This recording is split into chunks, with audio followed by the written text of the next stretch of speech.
खुशियों का पैगाम लाया, आका का मीलाद आया, खुशियों का पैगाम लाया। और क़यामत आ जाएगी, सुबह क़यामत, लेकिन सरकार करीम सल्लल्लाहु अलैहि वसल्लम का जिक्र जो है वो जिंदा रहेगा।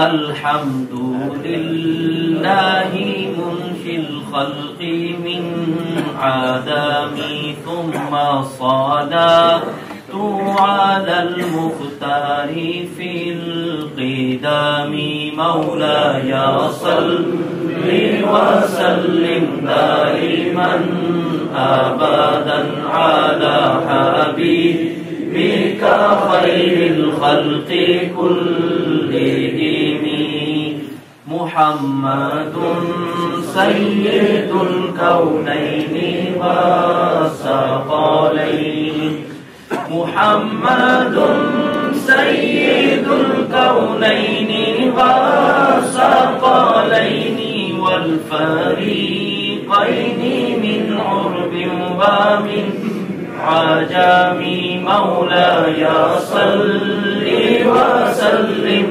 दाइमन अबदन अला हबीबिका खैरिल खल्क़ि कुल्लिहिम हुवल हबीबुल्लज़ी तुरजा शफ़ाअतुहु हुवल हबीबुल्लज़ी तुरजा शफ़ाअतुहु हुवल हबीबुल्लज़ी तुरजा शफ़ाअतुहु लिकुल्ली हौलिम मिनल अहवालि मुक़तहिमी मौलाया सल्लि व सल्लिम दाइमन अबदन अला हबीबिका खैरिल खल्क़ि कुल्लिहिम मौलाया सल्लि व सल्लिम दाइमन अबदन अला हबीबिका खैरिल खल्क़ि कुल्लिहिम। दुआ है सभी हजरात हाथ उठाकर पढ़िए। या रब्बी बिल मुस्तफा बल्लिग मक़ासिदना या रब्बी बिल मुस्तफा बल्लिग मक़ासिदना या रब्बी बिल मुस्तफा बल्लिग मक़ासिदना वग़फिर लना मा मज़ा या वासिअल करम वग़फिर लना मा मज़ा या वासिअल करम मौलाया सल्लि व सल्लिम दाइमन अबदन अला हबीबिका खैरिल खल्क़ि कुल्लिहिम सुम्मा रिदा अन अबी बक्र व अन उमर व अन अली व अन उस्मान दिल करामी वल आली व सहबी सुम्मा ताबिईन लहुम अहली तुक़ा वन्नुक़ा वल हिल्मी वल करमी। हमारे मुअज़्ज़ज़ मेहमान तशरीफ ला चुके हैं, हम उनको अहलन व सहलन व मरहबा कहते हैं। चश्मे मा रोशन दिल माशाद। आप लेस्टर में जो बड़ी जामे मस्जिद है वहां पर खिताबत की जिम्मेदारियां अंजाम देते हैं और अल-अज़हर से जो आलम इस्लाम की एक अजीम शान यूनिवर्सिटी है वहां से इन्होंने अपनी तालीम जो है वो मुकम्मल फरमाई है। मेरी मुराद हजरत अल्लामा मौलाना अतहर हुसैन अल-अज़हरी से है। मैं उनकी खिदमत में इल्तिमास करता हूँ कि वो माइक पर तशरीफ लाते हैं और आज की हमारी मजलिस में जितने भी नौजवान हैं, जितने भी बच्चे हैं और हम सब लोग जो यहाँ पर हाजिर हैं, प्यारे आका मौला सल्लल्लाहु अलैहि वसल्लम के मिलाद मुबारक के हवाले से जो भी मुनासिब समझेंगे इंशाअल्लाह ताला आप खूबसूरत अंदाज में बयान फरमाएंगे। आप हजरात से इल्तिमास है कि आप मोहब्बत भरा एक नारा लगाकर इस्तिकबाल कर दीजिए। नाराए तकबीर, नाराए रिसालत, बुलंद आवाज से नाराए रिसालत, महफिल-ए-मुस्तफा, गुलामान-ए-मुस्तफा, गुलामान-ए-मुस्तफा, उलमाए अहले सुन्नत। अल्हम्दुलिल्लाह, अल्हम्दुलिल्लाहि रब्बिल आलमीन वल आक़िबतु लिल मुत्तक़ीन वस्सलातु वस्सलामु अला मन काना नबिय्यन व आदमु बैनल माइ वत्तीन। अम्मा बाद, फ़क़द क़ाल अल्लाहु तआला फ़िल क़ुरआनिल मजीद वल फ़ुरक़ानिल हमीद वमा अर्सलनाका इल्ला रहमतल लिल आलमीन। सदक़ल्लाहुल अज़ीम। इन्नल्लाहा व मलाइकतहु युसल्लूना अलन नबी या अय्युहल्लज़ीना आमनू सल्लू अलैहि व सल्लिमू तस्लीमा।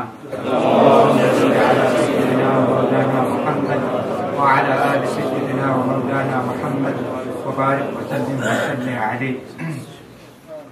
हज़रत अल्लामा Muhammad Masood Qadri, Damat Barakatuhul Aliyah, respected elders, brothers in Islam, first and foremost, my sincere thanks and gratitude for inviting me here to this beautiful mosque of yours,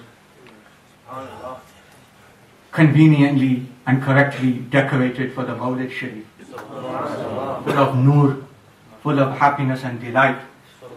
Certainly, the way that you have set up this mosque is a reflection, an accurate depiction of how you and I should be feeling during this season. And in reality, that is exactly what the Milaad Sharif is about. Optimism, joy, happiness. That whatever troubles and strife that we go through in our daily lives as individuals, as communities, and unfortunately now as nation states, that every so often we need something to cheer us up. And I think that the Maulid Sharif, not just here but throughout the world, serves that function to remind ourselves that what reason have we got to be depressed? Because we have a Lord who is Rahmanur Rahim, we have a Prophet who is Rahmatan lil Alamin. This is the reality, and this is the reason why we should take optimism. This itself is a sunnah of the Prophet. كان رسول الله صلى الله عليه وسلم يحب التفاؤل. He used to love optimism. For him, the glass was half full, not half empty. So certainly for our youngsters, I will say that be upbeat about your life. Be upbeat about your identity. And certainly in the season of Maulid Sharif, be happy and optimistic and radiant in your face, in your character, in your outlook, that you have a beautiful Habib who is your Prophet. Inshallah ta'ala, time is very short. So what I would like to do is split my talk into 3 sections. The first section, just tell you a story, an event recorded by our historians, which goes back actually 1,000 years before our Prophet even appeared. And the reason why I want to share the story with you is to give you an idea of how important the 12th of Rabi al-Awwal really is. The second part of the lecture, I want to talk to you about a qanoon, a rule, a practice, a reality in fact. That when it comes to expressing your love for something or someone, then don't think that there's just one method to do it. There's different ways of expressing muhabbat and love for something or someone. That applies to our messenger as well. And then finally, and almost grudgingly, because there are those people who have their different opinions about the Maulid season and whether it constitutes a part of our religion, it will be important to clarify some misunderstandings about where Milad fits into Islamic Sharia. But let us begin with an example of how important our Prophet ﷺ is historically. The story I'm going to share with you has been recorded by the great historians, the like of Ibn Asakir, Ibn Ishaq, and more recently, Huzur Ziyal Ummah, Pir Karam Shah Sahib Rahmatullahi Alayhi, has recorded this in Ziyaul Nabi. For those who can read Urdu, I strongly suggest that you read the story from Ziyaul Nabi. It's in the 3rd volume, And it's because the language and the way that it's portrayed by Huzur Ziyal Ummah is certainly special. The story relates to the king of Yemen, whose name was Tubba. His actual name was Abu Kar. Tubba, if I could just explain, is the title given to anyone who is the king of Yemen. You will note that anyone who is the king of Egypt, then he is given a title. He's given the title of Fir'aun. Any of them. What we translate in English as Pharaoh. Anyone who comes from Rome, for example, he is known as Caesar. Anyone from Persia, Kisra. Later, the Muslims, they adopted the title of Khalifa for the king or for the leader of the Muslims in exactly the same way. Tubba was the king of Yemen, but the person we're actually talking about is Abu Bakr. Tubba was a traveling king with a large entourage of army, soldiers, doctors, scholars. And he would travel the land, conquering it from part to part throughout the Middle East. He would stay in a certain place for a period of time, he would take some material benefit of it, and then he would move on to different places. This was 1,000 years before the Prophet ﷺ. A whole 1,000 years. Tubba passed through Makkah Sharif, and he saw the Kaaba there. Initially, he had a hatred for it because of the attraction that he saw people towards it. But Allah instilled a love for the Kaaba in his heart. And then he eventually found love for the Kaaba Sharif in his heart, and he became one of the first people to give the ghilaf, the cover of the Kaaba Sharif. He was one of those first people. Then, with his entourage, they decided to move on, and they moved in the direction of Medina Sharif. At that time, Medina was not called Medina. As you know, it was called Yasrib. Medina started becoming Medina as soon as the Prophet ﷺ appeared there. Otherwise, Yasrib, when you look at the translation of the word Yasrib, it actually means dirt, gandagi. Because the place was inhabitable, quite simply. The water was very bad there, the air was very bad. Typically, many people would get ill there. As soon as the Prophet ﷺ appeared there, it became Medina Taiba, the pure Medina. Tubba and his army, they went and they reached to Medina Sharif. They saw the place and they saw that it was quite largely inhabitable. But after a few days stay there, they decided to move on. However, 400 scholars who were part of the entourage of Tubba, they declared that we are not going to move any further with the king, we are going to reside and stay here. This came to a bit of a shock to Tubba. That these are my people, they travel with me, they give me assistance and guidance when I need it, and we always move on from place to place. Why have we decided to stop now? And so Tubba called his closest minister, and he said, find out what's going on. Why do they want to stay here for? Why don't they want to move on? The minister called a meeting with the 400 scholars, and the 400 scholars gave their answer as to why they did not want to move any further from Yasrib, Medina Sharif. They said that, we are learned people. We study the old scriptures and sources. What we have learned and what we have evaluated is that we have just come from Makkah Sharif, and now we are in the city of Medina, Yasrib. The last messenger of Allah subhanahu wa ta'ala is he who was born in Makkah Sharif, the city that we just came from. And from our historical sources, we have learned that his final migration will take place here in Medina Sharif. Remember, keep in mind, this is a whole 1,000 years before the Prophet ﷺ actually appeared.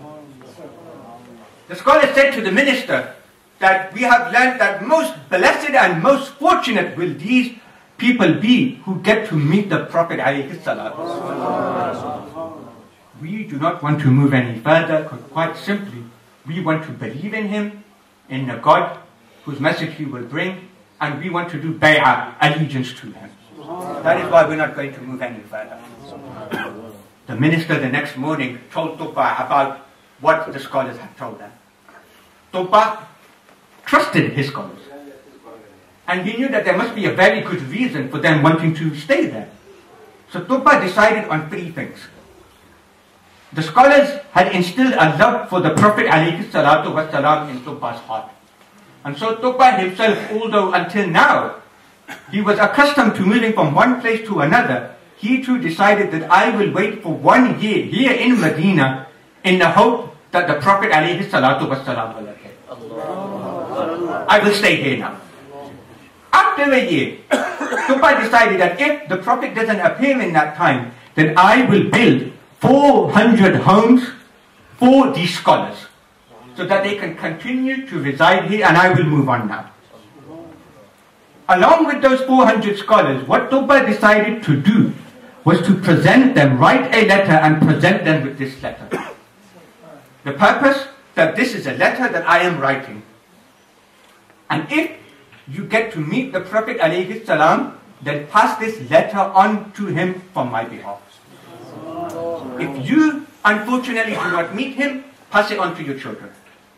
And pass it down and down and down until someone eventually can pass this letter on to the Prophet ﷺ. Tuba eventually left. He gave the homes to these 400 scholars, and he entrusted someone who was trustworthy with this letter.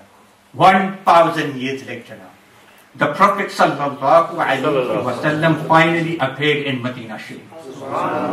You will know, although now it is part of Medina Sharif, you will know that the first place that the Prophet ﷺ went to was a place called Quba, just on the outskirts of Medina Sharif. Those who have been to Medina Sharif will know that it is only a mile or so from the actual mosque at this moment in time. The Prophet was residing there. That family or that tribe who had been entrusted with this letter, they realized that finally their wait is over. Their 1,000-year wait is over. And that the Prophet ﷺ had appeared. And so you can imagine it's a moment of great joy and importance for them.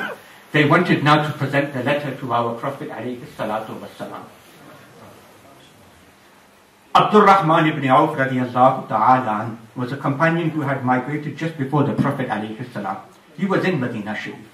He went to this tribe, and the people of that tribe said to Abdul Rahman ibn Auf that we have the letter, we want to present it. Tell us the right etiquettes of how we should present it to our Prophet ﷺ. We do not want to insult him. We want to do it with the right morals and etiquettes. Give us some guidance on this. Abdul Rahman ibn Auf said that one of you, the most senior from your tribe, take the letter with due respect and diligence and take it to our Prophet, who at this moment in time is in Quba. Present it to him. That person, the most senior amongst them, was a person called Abu Layla. Abu Layla was given the task of going to the Prophet and presenting this letter, this 1,000-year-old letter to Tuba.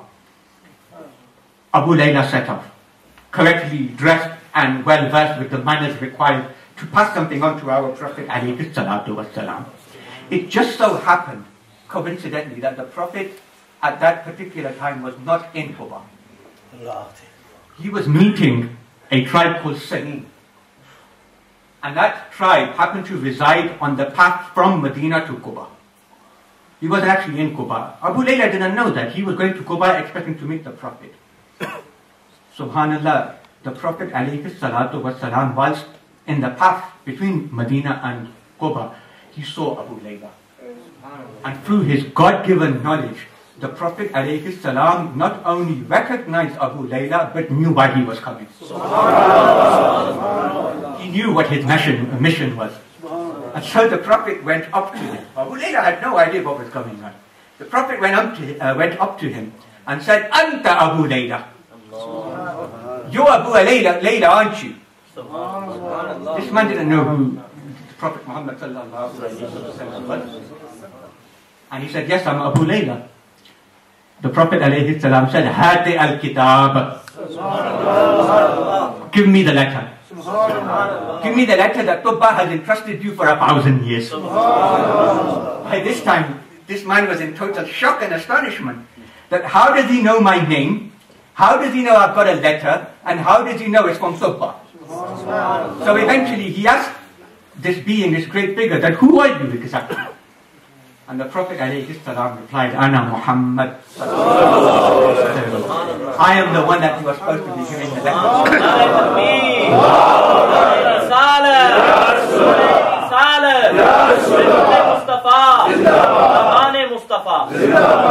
The Prophet ﷺ said to him that I have finally come. Your wait is over. He instructed him that go back to Medina Sharif. My arrival there is imminent.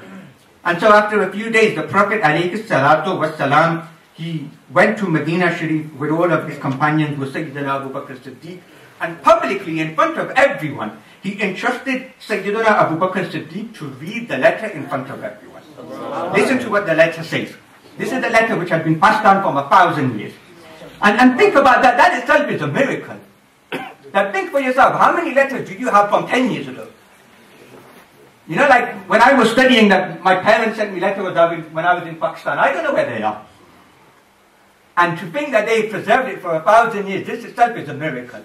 And showed how much ihtimam they had, how much care they had for this actual letter. This is the contents of the letter as recorded in Tafsir Qurtubi. Amma Abad, the letter from Tubba. Amma Abad, Ya Muhammad sallallahu alayhi wa sallam, Inni amantu bika. Verily I believe in you. وَبِكِتَابِكَ الَّذِي نَزَّلَهَ اللَّهُ عَلَيْكَ. And I believe in the book that Allah has revealed upon you, namely the Quran. وَأَنَا عَلَى دِينِكَ. And I am upon your religion. وَآمَنْتُ بِرَبِّكَ وَرَبِّ كُلِّ شَيْءٍ. That I believe in you, and I believe in Allah, the Lord of all things. وَإِنْ أَدْرَكْتُ فِيهَا وَنَعِمْتُ. If, O Muhammad sallallahu alayhi wa sallam, I happen to find your time, meaning I happen to meet you physically, then how fortunate and blessed am I. وَإِنْ لَمْ أُدْرِكَ. However, if I do not meet you, فَاشْفَعْ لِي يَوْمَ الْقِيَامَةِ. Do shafa'at for me on the day of judgment. This is the message that Tubba had in his letter. The Prophet alayhi salatu wasalam, he heard the letter, and upon reading it, Sayyidina Abu Bakr Siddiq, after he read it, the Prophet alayhi salam remarked, Marhaban bil akhi salih. Welcome our pious brother, meaning the brothers, respected audience, that 1,000 years waiting and waiting and waiting. And in reality, in essence, what were these people waiting for? The 12th of Rabiul Awwal. That's all they were waiting for. When Sayyidina Ibrahim alayhi salam, as he was building the Kaaba, was saying, Rabbana wab'as fihim rasulah. What was he in reality praying for? The 12th of Rabiul Awwal. When Sayyidina Isa alayhi salam said, وَمُبَشِّرًا بِرَسُولٍ يَأْتِي مِنْ بَعْدِ اسْمُهُ أَحْمَدٍ. I am giving you glad tidings of a prophet whose name will be Ahmad. What did he have in mind? The 12th of Rabiul Awwal. So this gives you an insight and an indication of how fortunate we are that finally the Prophet alayhi salatu wasalam has appeared amongst us. Now would it not be stupid, foolish and ignorant now to ignore this date and to think of it as unimportant? So your coming here and your attendance to this mosque today, to this program, is a reflection and perhaps an indication of how Tubba felt as well. You have an idea now that he wanted to meet the Prophet alayhi salatu wasalam. Unfortunately, he could not do so. You are very lucky that you are his ummah. A beautiful story, a heartwarming story, which indicates that how lucky we are to be the ummatis of Sayyidina Rasulullah sallallahu alayhi wa sallam. Very simply and very quickly, one qanun that I want to share with you. When it comes to loving or showing muhabbat towards something or someone, there is not one way of doing it. Take one certain object. There are different ways of showing muhabbat towards it. Some people do it with more intensity. Some people do it with more severity and sincerity. It varies amongst people. The main thing I want to put across is that there is no one method. There are different ways. Okay, take a mundane example. I'm sorry I have to say this. Take, for example, Pakistani cricket. Many of you might like Pakistani cricket team.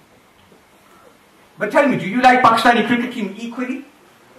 There are some fans that they show muhabbat by going to every single game, following them wherever they go. Some of them might just go to the odd game when they come to England. Still, that shows some muhabbat and it shows some effort. Some of them might show their muhabbat by getting satellite television so that they could watch their games from beginning to end. Some just might keep an eye on them on the internet. Some others might be the type that, well, yes, we'll say Pakistan Zindabad when they win. When they lose, we don't want to know about them. But you see that you have a muhabbat for something, but there's different ways of showing it. It's not one way. You can't say, for example, that the only way to love Pakistani cricket team is if you go to every single game. And if you don't go to every single game, then I'm sorry, you don't love them. It doesn't happen like that. In exactly the same way, there is not one way of loving the beloved Messenger alayhi salatu wassalam. There are different methods. Some of them show more intensity and severity, some of them do not. And what I would like to share with you is to prove this qanun from the best examples, and that is from the companions of the Prophet alayhi salatu wassalam. They dearly loved the beloved Messenger, but the way that they loved him varied. A few examples to highlight that point. We had the example mentioned in Qazi Ayaz's Ash-Shifa, the example of Ahmad bin Fadlawiyya, radiyallahu ta'ala, a marksman, that he used to fight in the wars of the Prophet alayhi salam with a bow and arrow. He had a bow and arrow, and he went through the effort that every time he would pick up that bow and arrow, he would do wuzu first. Subhanallah. Now let me just clear first that you don't need wuzu normally to pick up a bow and arrow, you know that. If you look in the book of fiqh, you only need to do wuzu when you read namaz, you touch the Quran, and when you're doing tawaf al-Kaaba. You don't need it to touch a bow and arrow. So why did he go through all that effort? ما مسست القوس بيدي إلا على طهارة منذ بلغني أن النبي صلى الله عليه وسلم أخذ هذا القوس بيده. That I have never touched this bow and arrow except with wuzu since I heard that the Prophet alayhi salam touched this bow and arrow with his blessed hand.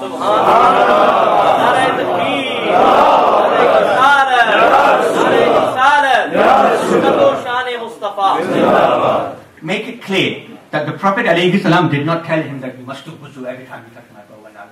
He done this with his own ijtihad. So to use your ijtihad means what? Your independent thought. He used his own ijtihad that I am going to express my love for the Prophet. The way I will do that is by ensuring that every time I touch something which he touched, I will do wuzu beforehand. Abu Mahzura, again taken from Ash-Shifa, Abu Mahzura had perhaps the most weirdest haircut for that time. What kind of haircut did he have? He had normal hair everywhere, all the way around here. But at the front he had a lock of the hair that dangled in front of him. Allah. To the extent that every time he used to go into ruku, the hair would touch the ground. Allah. Abu Mahzura, the people used to ask him that, what kind of hairstyle is this? It's not obviously a fashion statement. Why is it that this hair is all the way to the ground, but the rest of it is finely trimmed? What is the reason behind that? And why didn't you cut it? It's getting in the way, for goodness sake. He replied, Abu Mahzura replied, that how do you expect me to cut this hair when the Prophet alayhi salam touched this part of my body? I don't want to cut it now. It hurts me now to cut it. Or to put it another way, Abu Mahzura used his own ijtihad and independent thought that the Prophet has touched a part of my body. I don't want to do anything to ruin that.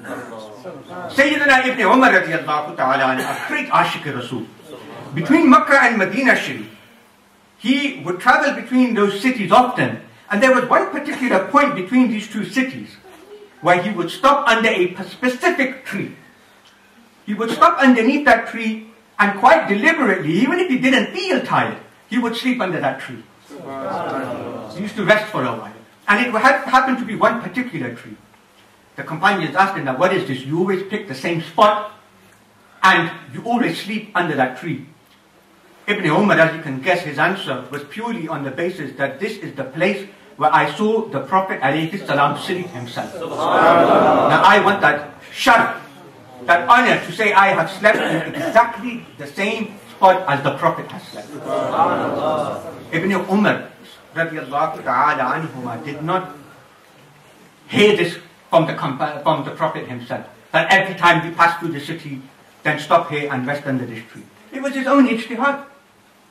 It was his own thought. And this is the same companion who, in the city of Medina Sharif, he would often wipe the mimbar of the Prophet ﷺ and then place it on his body. With the same intention. That he would touch it like this and then wipe it over his face and body. Why? Because he knew that the Prophet had stood there, had sat there. With all of these different examples, I can go on and on, but time does not allow me. Sometimes they would go to the extreme. There were cases, subhanallah, where some of the companions drank the blood of the Prophet ﷺ. That the Prophet once, he done a process called hijama, which is cupping, to clean the blood. And the blood that was taken out, the Prophet gave it to his companion and said that go and throw it behind the wall. The companion went behind the wall and he drank it also. And he came back. The Prophet ﷺ said, what have you done with that blood? He said it's gone. He didn't say what he had done with it, he just said it's gone. The Prophet knew what had really happened and he asked him, did you drink it? And he goes, yes, I have drunk it. The Prophet let him know that Shariatan, in terms of Islamic Sharia, what he done was wrong. Because blood, as you will know, it is nafaq. From a Sharia point of view. But aqidatan and imanan, in terms of faith, the Prophet also let him know that the fire of hell is haram upon you. Because now you have a part of me inside you. The point I want to make is that these are all very different methods. Sleeping under the same tree. Sleeping under, touching the member sharif. That doing wuzu with the bow and arrow. None of these examples you will find in the books of fiqh. Where do they come from? A person's own ijtihad. Was there anything wrong with it? No. The fact that the likes of Qazi Ayaz rahmatullahi alayhi have mentioned it in Ash-Shifa suggests that this is something which was virtuous, which was good, not something which was wrong. So on that same basis, what we have learnt now so far, that to do your own ijtihad, to express muhabbat-e-Rasul is permitted. Then what is wrong with us celebrating and showing happiness in the month of Rabi'ul Awwal purely because the Prophet was born in this month? Even if the Quran and Sunnah don't instruct that, which they do by the way, even if they don't, then our own ijtihad is sufficient to say that we should show happiness during the month, during that period that he was born. So hence our own intellect and our own ijtihad should be sufficient for us to justify our celebrations and our happiness during the season of Milaad Sharif. One final point in the last 5 minutes, and then inshallah ta'ala I will conclude. That unfortunately, there are some people who see the Milad celebrations in a much less favorable light. That they use the term bid'ah to describe the Milad celebration. What is a bid'ah? Bid'ah means something totally new, an innovation, an invention.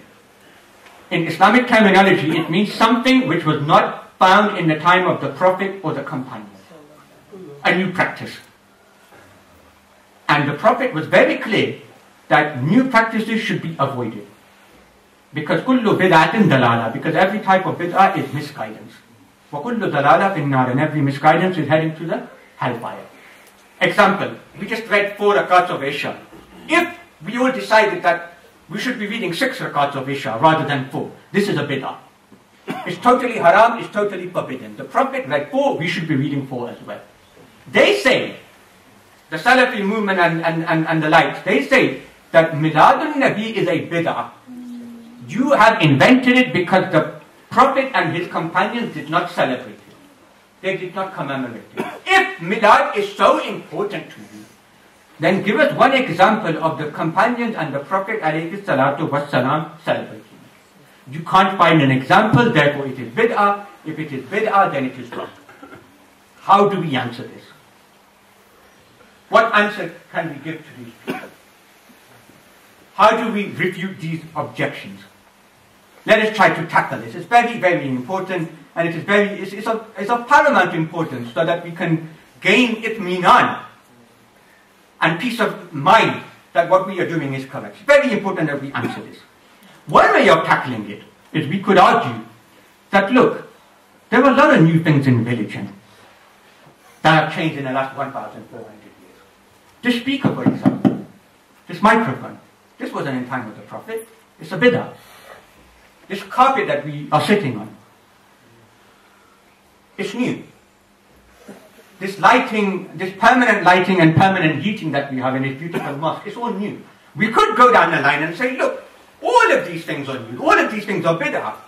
Why don't you pick those things up as well? Why don't you criticize them and you're just going on and on and on and ranting on about Milad Sharif? That these things are bid'ah as well. Unfortunately, though, what I've expressed is a valid point. It's not sufficient to refute them. They won't shut up from that. From this line of argument. If you tell them that, look, this is new and the carpet is new, the lighting is new. Why won't they shut up about that? What they will say is that all are innovations, but they were not injected into our religion as if it was a part of religion. We haven't made it a part of Islam. Muslims do not practice it as if now it has become a part of Islam. That is the argument that they use. They say bid'ah doesn't apply here. It does apply to the Milad Sharif because you have made it a part of religion. You have made it a part of your deen. That for us, you have basically added 2 extra rakats to Isha namaz by celebrating Milad. That's how they see it. That's how serious it is. You will not shut them up by saying, oh, this is new and the carpeting is new. 3 examples I'm going to share with you very quickly to show how absurd, how backward, how ignorant their reasoning is. Real example that you can chase up yourself. Saudi National Day. Celebrated every single year in Saudi Arabia, the Salafi stronghold on the 23rd of September. A day of happiness and joy for the Saudis, for the Wahhabis, for the Salafis. They remember the creation of their state. Other countries do it as well. But let's just pick on Saudi Arabia for a moment. We can say to them that, look, what is this? You allow a day of celebration for the birth of your country, but for the birth of Rahmatul Lil Alameen, you say it's a bid'ah now? That what kind of reasoning is this? Are you trying to tell us that because Saudi National Day is permissible and Milad al-Nabi is not, are you trying to tell us that national pride is more important than the pride of a Mustafa? Is that your reasoning? How is Saudi Day not a bid'ah, but Milad al-Nabi is a bid'ah? They have an answer to this. What they say is that, look, Saudi Day is a non-religious event. It's not a religious event. So on that basis, it doesn't come under the category of the forbidden bid'ah. What's the forbidden bid'ah? When you put it into religion. They say, look, this is a totally non-religious event. Milad, however, you have made it religious. And therefore it comes under the forbidden bid'ah. It's something that you have invented. That is why it is forbidden. Another example, Sheikh Ramadan Bhuti, a Syrian scholar, quite esteemed scholar, he writes that in the mid-1990s he was invited to a conference in Saudi Arabia. He decided to go. What was the topic of this conference? The topic of this conference was to celebrate the death anniversary of Muhammad bin Abdul Wahhab Najdi, the founder of Wahhabism. It was a conference to talk about his life, legacy and contributions to the Ummah. Shaykh Ramadan Bhuti said that, look, you can pinpoint and create a conference to celebrate and commemorate the contributions of Muhammad bin Abdul Wahhab. What about a day to pinpoint the contributions of Muhammad bin Abdullah that you are commemorating and talking about the contributions of a ummati, but you ignore the Sardar of them? What is the logic behind that? Why is such a conference not forbidden, but Milad is? Again, same answer from them. They say, look, you haven't understood. This conference was a non-religious event. It was a social event. It was an academic event. We weren't doing it as a part of religion. Your problem is, they say, is that you are making Milad a part of religion. That's where you're going wrong. You see it as a form of ibadah. You see it as wrong. One final example. You can see the line of argument we are coming across here. One final one, more recently. Under George W. Bush, the Secretary of State at that time was a woman called Condoleezza Rice. Many of you might remember her. In the early 4 or 5 years ago, actually, she made a tour of the Middle Eastern states, and she came to Saudi Arabia. She came to Jeddah. It just so happened that while she was in Jeddah, it was her birthday. And so the Saudi authority decided to mark her birthday. And so they made a beautiful, large chocolate cake and they presented it to the Saudis. Now to this we could say that, what is this? That you can celebrate the birthday of a kafir, but when we celebrate the birthday of Rahmatan lil Alameen, you call us kafirs. What kind of logic is this? Again, however, same argument.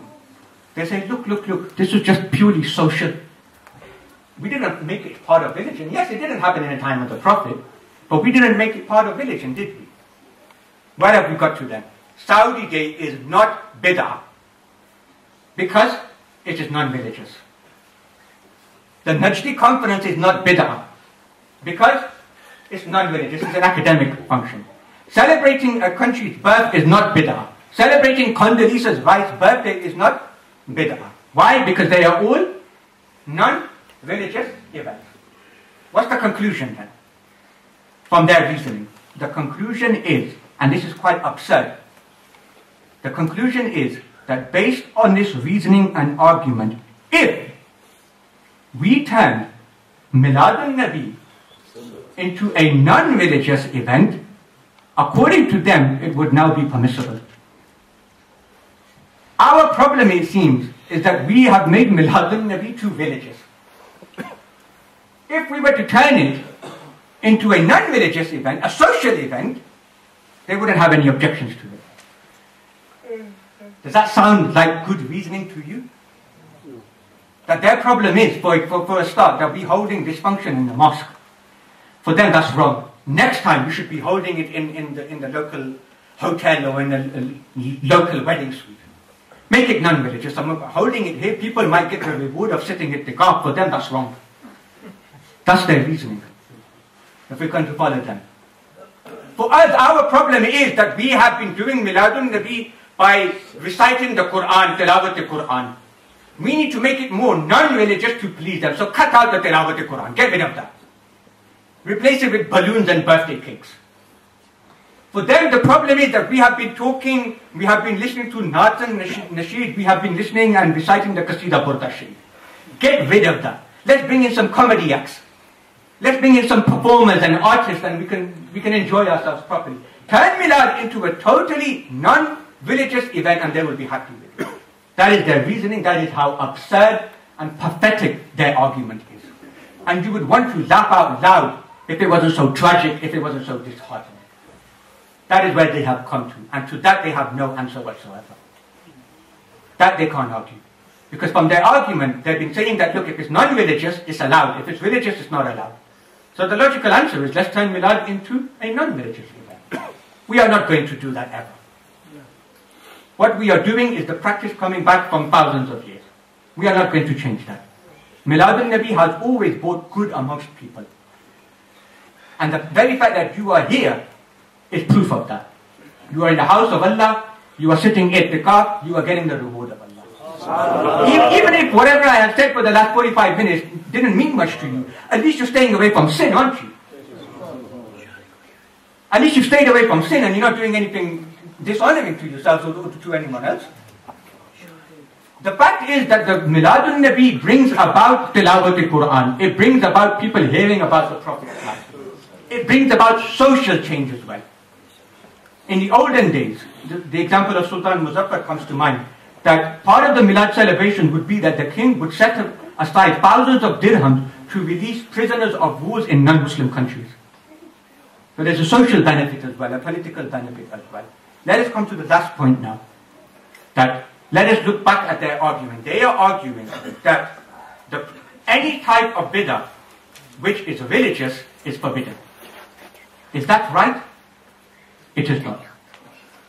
You are, according to the Prophet, allowed to start a new bid'ah in Islam if it is good. If it is praiseworthy. Why? Because the Prophet said in a famous hadith, "Man sanna fil Islami sunnatan hasana falahu ajruha wa ajru man amila biha." That they have this idea in their mind that, look, the cut-off point is the companion. Anything new in religion after that, you're not allowed. The Prophet never said that. He just did not say that.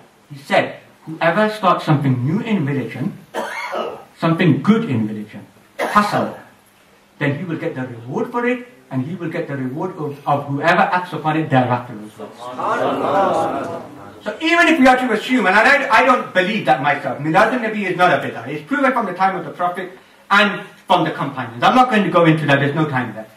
But even if you want to argue that Milaad al-Nabi is a bid'ah, is an innovation, it is a good bid'ah, because like you can see, it has brought people to the masjid. It has brought about change. It has brought about good amongst people. And at the very least, that you have a sense of identity amongst you. That our Prophet ﷺ is someone worth talking about. You talk about things that you love. Your favorite football team, the food that you eat, the clothes that you wear. Why not talk about our Prophet ﷺ? This is the essence. This is a very important argument that you and I should try to understand, try to keep in our minds. Do not let it deter you.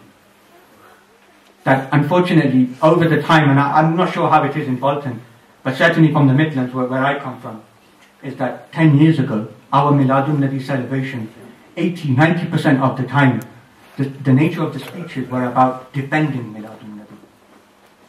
Trying to keep in people content that what we are doing is correct. But I truly believe that the tide is changing now.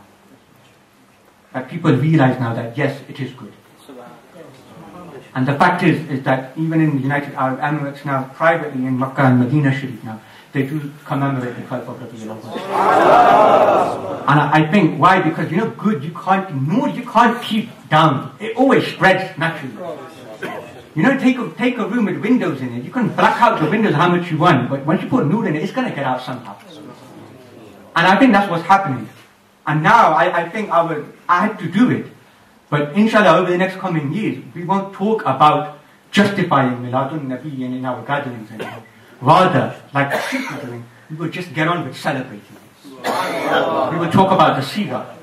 We will talk about the perfect characteristics of our Prophet alayhi salatu wasalam. I pray and I am thankful for you all for giving me time to come here. It's been a great honor. One last thing I will say, that I did write out the story of Tubba that I told at the beginning. I did quickly create a document and I put it onto A4 paper. And I bought about 50 copies. So please, on your way out, do take a copy, read the story about it, and more importantly, pass it on to those who were not here. And that will be a form of sadaqah for you as well. That whoever reads it, then you will get the reward for it as well. So there are about 50 here. I'm not sure if it will be sufficient. So if you are family members, then take one amongst your family. And spread the message. Share the seerah of the Prophet alayhi salam. There is nothing to be ashamed of. May Allah subhanahu wa ta'ala strengthen our iman, strengthen our faith in Allah. Ameen wa ma alayna illa al-balagh.